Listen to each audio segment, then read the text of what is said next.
প্রিয় দর্শক, স্বাগত জানাচ্ছি সারাদিনের সংবাদে প্রতিদিনের আয়োজন রাত 11টার শীর্ষ সংবাদে। সারা বিশ্বের গুরুত্বপূর্ণ সব সংবাদের শিরোনাম জেনে নিন শুরুতেই।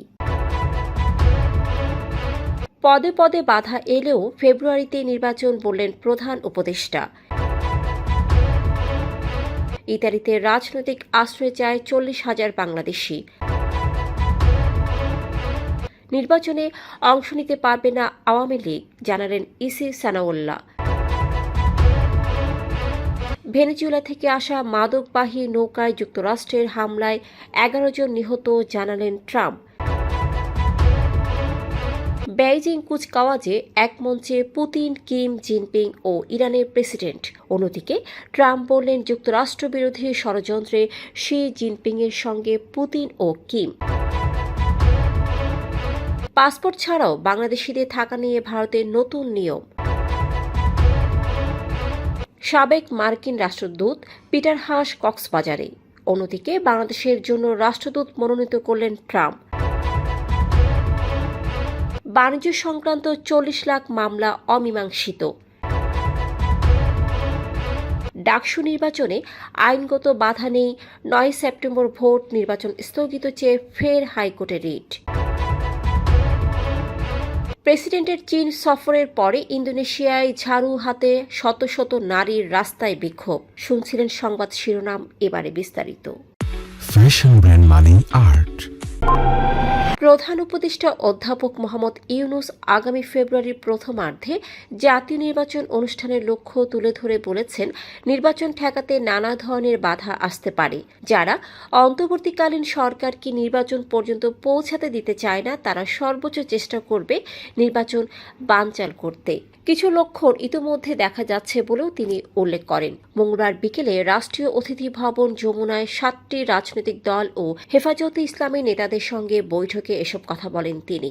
বৈঠক শেষে প্রধান উপদেষ্টার প্রেস সচিব শফিকুল আলম সাংবাদিকদের ব্রিফিংয়ে এসব তুলে ধরেন। প্রধান উপদেষ্টা জানান, নির্বাচন ফেব্রুয়ারির প্রথমার্ধে হবে এবং নির্বাচিত সরকারের হাতে ক্ষমতা হস্তান্তর করা হবে। এটি হবে নিজের পায়ে দাঁড়ানোর সাহস অর্জনের এবং অন্য দেশের হস্তক্ষেপ রোধ করার নির্বাচন।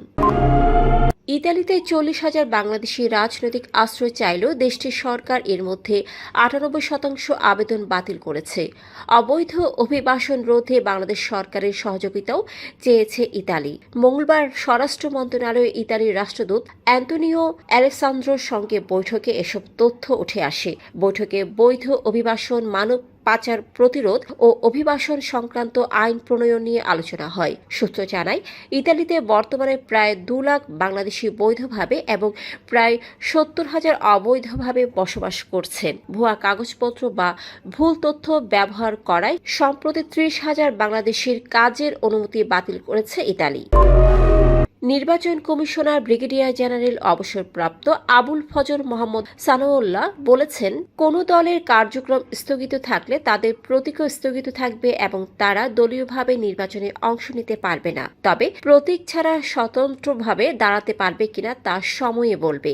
আওয়ামী লীগের নাম না নিয়ে ইসি সানাউল্লাহ আসন্ন ত্রয়োদশ জাতীয় সংসদ নির্বাচন ঘিরে কমিশনের অবস্থান স্পষ্ট করেন। বুধবার নির্বাচন ভবনে গণপ্রতিনিধিত্ব আদেশ আরপিও সংশোধন নিয়ে সাংবাদিকদের তিনি জানান, সংশোধিত আইনে আইন প্রয়োগকারী সংস্থার তালিকায় সশস্ত্র বাহিনী যুক্ত হয়েছে। ভোট কেন্দ্র স্থাপন করবেন জেলা নির্বাচন কর্মকর্তা। ফেরারি আসামিরা লাভজনক পদে থাকা ব্যক্তি অথবা 50% বা তার বেশি সরকারি মালিকানাধীন প্রতিষ্ঠানের কর্মচারীরা নির্বাচন করতে পারবেন না। মার্কিন প্রেসিডেন্ট ডোনাল্ড ট্রাম্প জানিয়েছেন, মঙ্গলবার যুক্তরাষ্ট্রের সামরিক বাহিনী ক্যারিবিয়ান সাগরে ভেনেজুয়েলা থেকে আসা একটি মাদকবাহী নৌকায় হামলা চালিয়ে 11 জনকে হত্যা করেছে। এটি দক্ষিণ ক্যারিবিয়ানে যুদ্ধজাহাজ মোতায়েনের পর প্রথম হামলা। হোয়াইট হাউসে ট্রাম্প বলেন, আমরা একটি মাদকবাহী নৌকা ধ্বংস করেছি। এতে বিপুল পরিমাণ মাদক ছিল এবং আরও আসছে। পরে ট্রুথ সোশ্যাল প্ল্যাটফর্মে তিনি ড্রোন ফুটেজে নৌকাটি বিস্ফোরণের ভিডিও শেয়ার করেন। তিনি জানান, হামলায় 11 সন্ত্রাসী নিহত হলেও কোনো মার্কিন সেনা হতাহত হয়নি। নিহতরা ছিল ভেনেজুয়েলার কুখ্যাত গ্যাং ট্রেন দে আরাগুয়ার সদস্য। চীনের বেইজিংয়ে দ্বিতীয় বিশ্বযুদ্ধের অবসানের ৮০ বছর পূর্তি উপলক্ষে আয়োজিত বৃহৎ সামরিক কুচকাওয়াজে একসাথে উপস্থিত হন উত্তর কোরিয়ার নেতা কিম জং উন, রাশিয়ার প্রেসিডেন্ট ভ্লাদিমির পুতিন ও চীনের প্রেসিডেন্ট শি জিনপিং। বুধবার তারা একসাথে লাল গালিচায় হাঁটেন ও হাত মেলান। চীন এই আয়োজনকে ঐক্যের প্রতীক হিসেবে তুলে ধরেছে। কিম জং উনের জন্য এটি ছিল শেষ ৬ বছরে মাত্র দ্বিতীয় বিদেশ সফর এবং প্রথমবার শি ও পুতিনের সঙ্গে একই মঞ্চে দেখা দেওয়া। কিমের সঙ্গে তার মেয়ে কিম জু এইকেও দেখা গেছে, যা উত্তর কোরিয়ার রাষ্ট্রীয় গণমাধ্যম প্রকাশ করেছে। এদিকে মার্কিন প্রেসিডেন্ট ডোনাল্ড ট্রাম্প চীনের বিরুদ্ধে যুক্তরাষ্ট্র বিরোধী চক্রান্তের অভিযোগ এনেছেন। ট্রুথ সোশ্যালে শির উদ্দেশ্যে তিনি লিখেছেন, যখন আপনারা যুক্তরাষ্ট্রের বিরুদ্ধে চক্রান্ত করবেন তখন কষ্ট করে পুতিন ও কিমকে আমার উষ্ণ শুভেচ্ছা জানাবেন। তিনি আরও বলেন, দ্বিতীয় বিশ্বযুদ্ধে চীনের বিজয়ে বহু মার্কিনী জীবন দিয়েছেন এবং যুক্তরাষ্ট্রের রক্ত ও সমর্থনের বিনিময়ে আজকে গৌরব অর্জিত হয়েছে, যা যথাযথভাবে স্মরণ করা উচিত। ভারতের স্বরাষ্ট্র মন্ত্রণালয় সোমবার আদেশ জারি করে জানায়, আফগানিস্তান, বাংলাদেশ ও পাকিস্তান থেকে ধর্মীয় নিপীড়নের কারণে ভারতে আশ্রয় নেওয়া সংখ্যালঘু সম্প্রদায়ের সদস্যরা পাসপোর্ট ও ভ্রমণ নথি ছাড়াই ভারতে থাকতে পারবেন।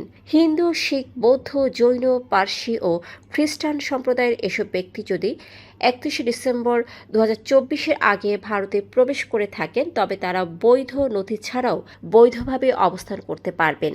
যাদের পাসপোর্ট ছিল কিন্তু মেয়াদ শেষ হয়েছে তারাও এই নিয়মের আওতায় থাকবেন না। এই আদেশটি সদ্য কার্যকর হওয়ায় 2025 সালে ইমিগ্রেশন ও ফরেনার্স অ্যাক্টের অধীনে জারি হয়েছে, যা 2014 সালের পর ভারতে প্রবেশ করা অনেকের জন্য স্বস্তির বার্তা নিয়ে এসেছে।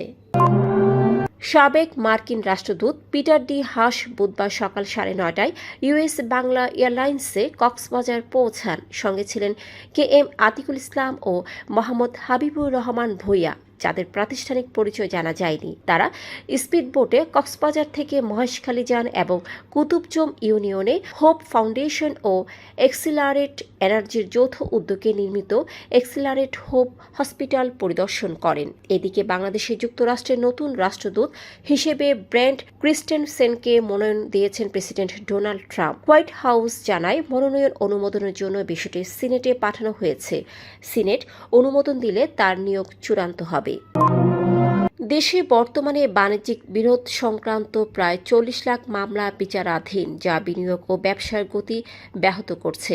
সমস্যা সমাধানে আলাদা কমার্শিয়াল কোর্ট স্থাপন ও 2001 সালের আরবিট্রেশন আইন সংস্কারের আহ্বান জানিয়েছেন ব্যবসায়ী ও বিশেষজ্ঞরা। এই বিষয়গুলো উঠে আসে Dhaka chamber of commerce and industry আয়োজিত ব্যবসায়ী বিরোধ নিষ্পত্তি ও চুক্তি প্রয়োগ কার্যক্রমের অগ্রগতি শীর্ষক সেমিনারে। ডিসিসিআই অডিটোরিয়ামে আয়োজিত অনুষ্ঠানে প্রধান অতিথি ছিলেন বাণিজ্য সচিব মাহবুবুর রহমান এবং বিশেষ অতিথি ইউরোপীয় ইউনিয়নের রাষ্ট্রদূত মাইকেল মিলার ও বাণিজ্য মন্ত্রণালয়ের অতিরিক্ত সচিব ইপিপির vice chairman Mohammad Abdur Rahim Khan.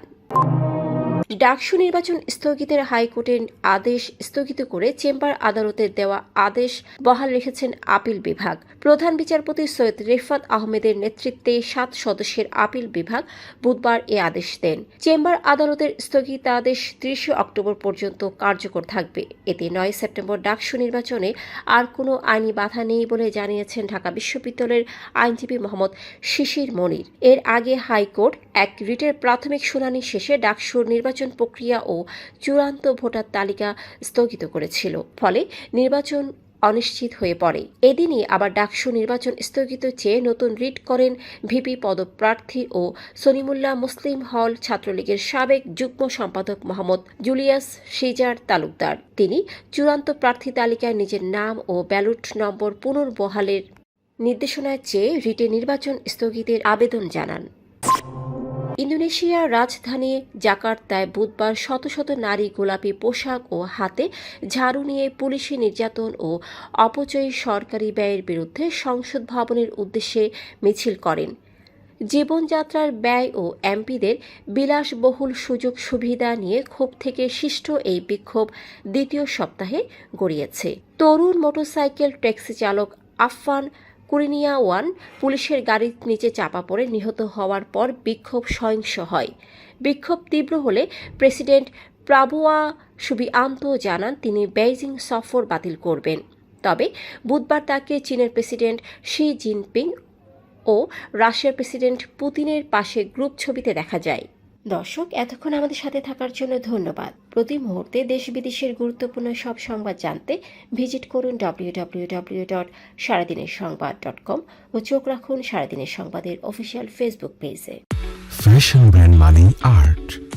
Men's, ladies and kids wear art. Be smart.